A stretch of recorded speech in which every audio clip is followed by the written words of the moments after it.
Procedure ही पार पडत असते। मराठवाड्यातील ज्या महिला ज्या आहेत त्यांची कागदपत्र गहाळ झाली आहेत त्यांना सरकार कशा पद्धतीने मदत करते? म्हणजे कागदपत्र गहाळ झाली जसं आपण मगाशी म्हणाला होता, त्यांना कशा पद्धतीने मदत होते?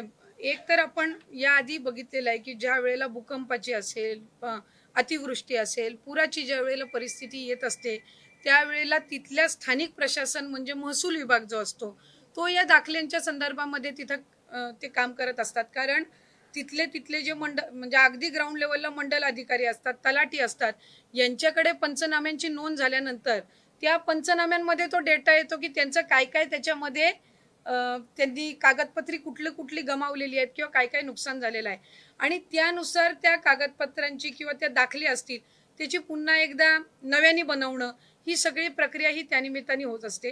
त्याला कालावधी लागत असतो कारण तो महसूल यंत्रणेचा भाग असतो।